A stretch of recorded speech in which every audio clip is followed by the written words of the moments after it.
Hello friends, welcome to our YouTube channel. उम्मीद है आप सब लोग खैरियत से होंगे। आज मैं आपको बताऊंगा एलएमआईए के बारे में। एलएमआईए लेटर क्या होता है, ये क्यों चाहिए होता है, एलएमआईए के नाम पर जो फ्रॉड होते हैं लाखों करोड़ों रुपए के, वो फ्रॉड कैसे होते हैं और आप उन फ्रॉड से बच कैसे सकते हो। इसलिए आपको ये सब डिटेल पता होना बहुत ज़रूरी है।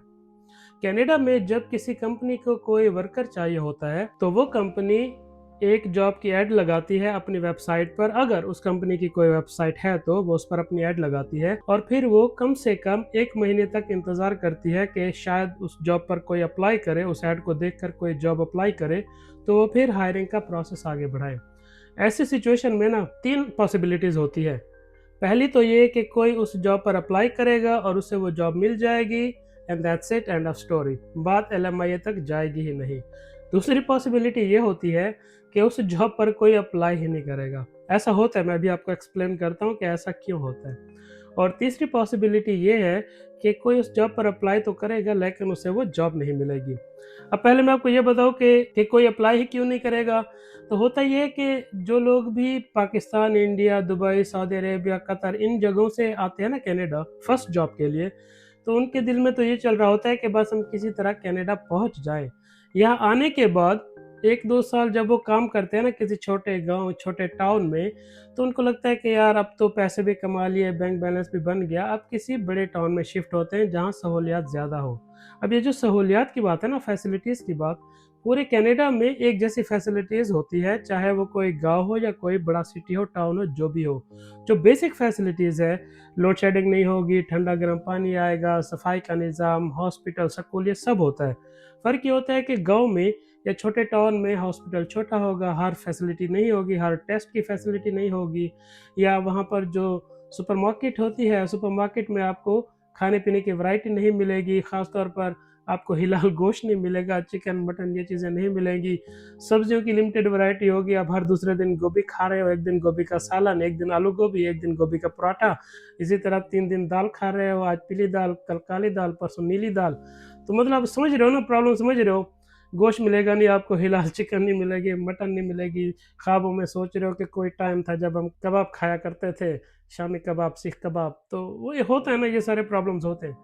तो 1-2 साल बाद लोग वहाँ से टाउन में मूव कर जाते हैं जहाँ पर उनको गोश्त वगैरह, मटन सब मिलता है, चिकन मिलती है, हैप्पी लाइफ होती है।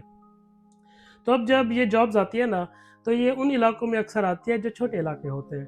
तो बड़े इलाकों से कोई अप्लाई नहीं करना चाहता, उन इलाकों में कोई जाना नहीं चाहता। तो एक तो ये रीज़न है कि कोई उन जॉब्स पर अप्लाई नहीं करता कनाडा में। और ये भी रीज़न है कि कनाडा में आबादी कम है और जॉब जल्दी-जल्दी ज़्यादा से ज़्यादा प्रोड्यूस होती है। तो अब एक बंदा कितनी नौकरियाँ कर लेगा? मतलब आप ये कहना चाहते हो कि एक बंदा दिन में ट्रक चलाए, शाम को वो पायलट बन के जहाज़ भी उड़ाए, फिर छुट्टी भी ना करे हफ़्ते की, ऐसा तो नहीं होता। तो लोग भी कम हैं, जॉब ज़्यादा है, तो ये रीज़न भी है कि लोग जॉब्स पर अप्लाई नहीं करते, कोई ना कोई जॉब कर ही रहे होते हैं। और जो तीसरी रीज़न थी कि कोई अप्लाई करता है और उसे जॉब नहीं मिलती, उसकी रीज़न ये है कि मान लो कि कोई एक यूनिवर्सिटी का प्रोफ़ेसर है और वो यूनिवर्सिटी से फ़ारिग है और वो फार्म वर्कर की जॉब के लिए अप्लाई करता है। अब कंपनी देखेगी कि यार प्रोफ़ेसर को मैं फार्म वर्कर की जॉब कैसे दे दूँ? फ्रूट पैकर की जॉब कैसे दे दूँ? वो तो हाइली क्वालिफ़ाइड है। तो इस चक्कर में वो जॉब पे अप्लाई तो किया एक बंदे ने लेकिन उसे जॉब नहीं मिली। तो जब ये दूसरी और तीसरी सिचुएशन बनती है ना, या तो किसी ने अप्लाई नहीं किया या जिसने अप्लाई किया उसको जॉब नहीं मिली, जब ये सिचुएशन कंपनी फेस करती है तो फिर वो गवर्नमेंट को अप्लाई करती है कि मुझे कनाडा में बंदा नहीं मिला, मुझे एलएमआईए चाहिए ताकि मैं कनाडा के बाहर से बंदा हायर कर सकूं। अब इसका प्रोसेस क्या होता है, कंपनी गवर्नमेंट ऑफ कनाडा के एक डिपार्टमेंट में एप्लीकेशन डालेगी। उस डिपार्टमेंट का नाम है ईएसडीसी। ये इसका एब्रीविएशन बनता है economic and social development of Canada. मैंने शायद आपको एलएमआईए का एब्रीविएशन नहीं बताया। एलएमआईए भी एक शॉर्ट फॉर्म है जिसका पूरा वर्ड बनता है लेबर मार्केट इम्पैक्ट असेसमेंट, ये इसकी फुल फॉर्म है। तो अच्छा, आगे बात करते हैं ईएसडीसी की। तो जो ईएसडीसी का डिपार्टमेंट है, कंपनी उसमें एप्लीकेशन डालेगी कि मुझे बंदा बाहर से हायर करना है तो मुझे अप्रूवल लेटर चाहिए। तो जो ईएसडीसी का डिपार्टमेंट है वो एप्लीकेशन लेगा, फिर वो कंपनी से कहेगा कि आपने जो ऐड चलाई थी ना, तो हमें उसका प्रूफ दो कि हम देखें कि आपने महीना डेढ़ ऐड चलाई है, क्या बना, किसने अप्लाई किया नहीं किया, वगैरह वगैरह। तो ये सारे प्रूफ कंपनी उसको देगी। फिर वो एलएमआईए की फ़ीस लेगी कंपनी से, वो फ़ीस होती है $1000। ये फ़ीस कंपनी ईएसडीसी के डिपार्टमेंट को पे करेगी। अब यहाँ पर मैं आपको ये भी बताता चलूँ कि ये फ़ीस आपने नहीं देनी होती। जो लोग जॉब अप्लाई करते हैं ना, उन्होंने एलएमआईए की फ़ीस नहीं देनी होती। ये फ़ीस कंपनी देती है उस डिपार्टमेंट को। और ये सब 3 चीज़ें प्रोवाइड करने के बाद एप्लीकेशन, जॉब एडवर्टाइज़मेंट का प्रूफ़, फ़ीस, ईएसडीसी डिपार्टमेंट को देने के बाद वो ईएसडीसी का डिपार्टमेंट वेरीफ़ाई करेगा, अपनी छानबीन पूरी करेगा, महीना डेढ़ 2 लगाएगा। उसके बाद वो अप्रूवल का लेटर कंपनी को दे देगा। अब इस लेटर को हम लोग कहते हैं एलएमआईए लेटर। अब ये लेटर कंपनी के पास आ गया। अब ये कंपनी क्या करेगी, ये कंपनी एक नई ऐड निकालेगी। उस ऐड में ये लिखेगी कि एलएमआईए विल बी प्रोवाइडेड। अब इनकी वेबसाइट पर ये ऐड अपडेट कर देगी। कभी-कभी अपडेट नहीं भी करते, वेबसाइट पर ऐड पुरानी लगी होती है जिसमें एलएमआईए का ज़िक्र नहीं होता। वो इस उम्मीद पर होते हैं कि शायद अभी भी अंदर से आदमी मिल जाए, क्योंकि अगर अंदर से आदमी मिल गया तो बाहर से लाने में मज़ीद 6 महीने जो लगने हैं वो टाइम बच जाएगा।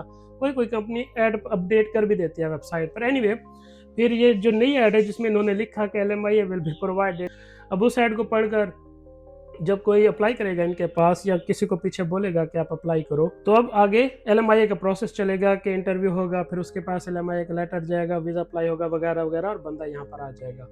अब मैं आपको बताता हूँ कि यहाँ पर एलएमआईए के फ्रॉड कैसे होते हैं।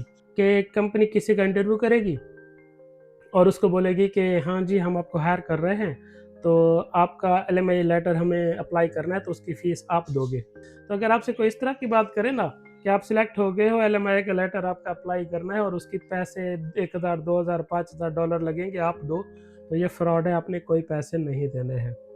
दूसरा फ्रॉड ये होता है कि आपसे कहेंगे कि हाँ जी, हमने आपके नाम का एलएमआईए का लेटर निकलवाया, तो उस पर इतने $1000 लगे हैं, अब ये आप दो ताकि हम फिर आगे वीज़े का काम करें, आपका वीज़ा प्रोसेस करें।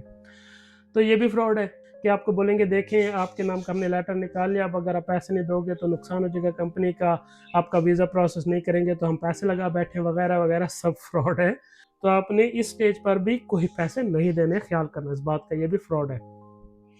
और सबसे बड़ा फ्रॉड जो करोड़ों रुपए तक चला जाता है, लाखों से शुरू होकर करोड़ों रुपए तक चला जाता है एलएमआईए का फ्रॉड, वो ये होता है कि लोगों को जो कंसल्टेंसी और एजेंट होते हैं, वीज़ा बेचने वाले जो होते हैं, वो कहते हैं कि जी हम आपका रेजिडेंसी वीज़ा लगवा देंगे कनाडा का, वहाँ जाकर आप सेट हो जाओगे, तो उसके लिए एलएमआईए का लेटर लगेगा आपकी फ़ाइल में, और उसका खर्चा है जी 1 करोड़ खर्चा है, 1.5 करोड़ खर्चा है, 2 करोड़ खर्चा है, इस तरह से बताएंगे और बोलेंगे कोई बड़ी बात नहीं है, कनाडा पहुंचकर तो आप 1 साल में 1.5 करोड़ निकाल लोगे, पैसा बराबर हो जाएगा।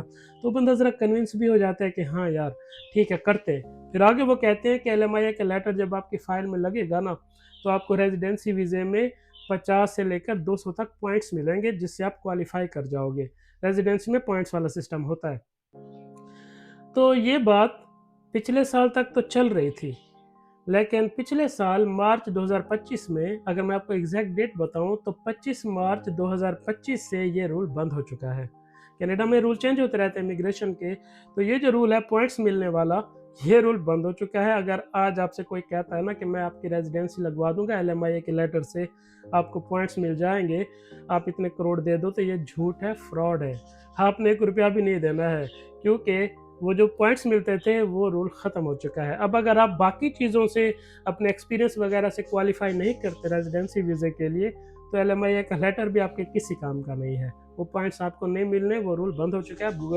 आप गूगल करके भी देख सकते हो, ये रूल ख़त्म हो चुका है। तो इस फ्रॉड में बिल्कुल नहीं आना है, ये सबसे ज़्यादा चलता है फ्रॉड। अब एक मिसकंसेप्शन होती है लोगों को कि जॉब ऑफ़र और एलएमआईए एक ही चीज़ है क्या? ये दोनों अलग अलग चीज़ें हैं। जॉब ऑफ़र में आपका नाम होता है, आप क्या जॉब करोगे, आपकी क्या सैलरी होगी, आपका क्या कॉन्ट्रैक्ट है या नहीं है, वो सारी डिटेल होगी। जॉब ऑफ़र आपके नाम पे बनता है। और एलएमआईए लेटर जनरल लेटर होता है। अब अगर कोई इस स्टेज पर पहुंच जाए, किसी कंपनी के साथ इंटरव्यू हुआ, जॉब ऑफ़र तक बात चली गई, अब उसको वीज़ा अप्लाई करना है, तो अगर वो खाली जॉब ऑफ़र के साथ वीज़ा अप्लाई करेगा तो वीज़ा नहीं लगना, आपको एलएमआईए का लेटर भी चाहिए। और अगर वो खाली एलएमआईए के लेटर के साथ वीज़ा अप्लाई करेगा, फिर भी नहीं लगना वीज़ा, क्योंकि अब आपको जॉब ऑफ़र भी चाहिए। तो जब आप अप्लाई करोगे वीज़े के लिए, तो आपको एलएमआईए का लेटर और जॉब ऑफ़र दोनों चाहिए, अपनी फ़ाइल में आपको दोनों लगाने हैं। तो ये टोटली अलग डॉक्यूमेंट्स है, आप कंप्लीटली समझ लो इस बात को। और एक और ज़रूरी बात कि जब आपके पास एलएमआईए का लेटर आएगा और आप वीज़ा अप्लाई करने लगोगे, तो आपने इस बात का ख्याल रखना है कि जो एलएमआईए का लेटर है वो ऐसा नहीं है कि एक बार निकल आया तो अब ये क़यामत तक वैलिड है, ऐसा नहीं है। इसकी 6 महीने की वैलिडिटी होती है कि जिस डेट को ये इश्यू हुआ था उससे लेकर 6 महीने तक ये वैलिड है। अगर आपके पास ये, मैं ये नहीं कह रहा कि कंपनी की कोई बदनीयती होगी, अगर उन्होंने गलती से आपको पुराना लेटर भेज दिया, तो जब आप वीज़ा अप्लाई करोगे तो आप देख लेना कि लेटर 6 महीने की डेट के अंदर होना चाहिए। अगर आप पुरानी डेट वाला लेटर सबमिट कर दोगे वीज़ा फाइल में तो वीज़ा नहीं लगेगा, वो लेटर रिजेक्ट हो जाएगा। ऐसी सिचुएशन में आप कंपनी से कह सकते हो कि काइंडली हमें नया लेटर इशू करें क्योंकि ये एक्सपायर हो चुका है, और कंपनी आपको ईज़िली नया लेटर इशू कर देगी। तो ये है जी एलएमआईए लेटर की पूरी कहानी कि ये क्यों निकलता है, इसमें फ्रॉड कौन से होते हैं और आपने उन फ्रॉड से बचना कैसे है। आई होप आपको इसका कॉन्सेप्ट क्लियर हो गया होगा। इसी तरह की इन्फॉर्मेटिव वीडियोस देखने के लिए काइंडली चैनल को सब्सक्राइब कर लें। वीडियो को एंड तक देखने का बहुत शुक्रिया। Thank you so much.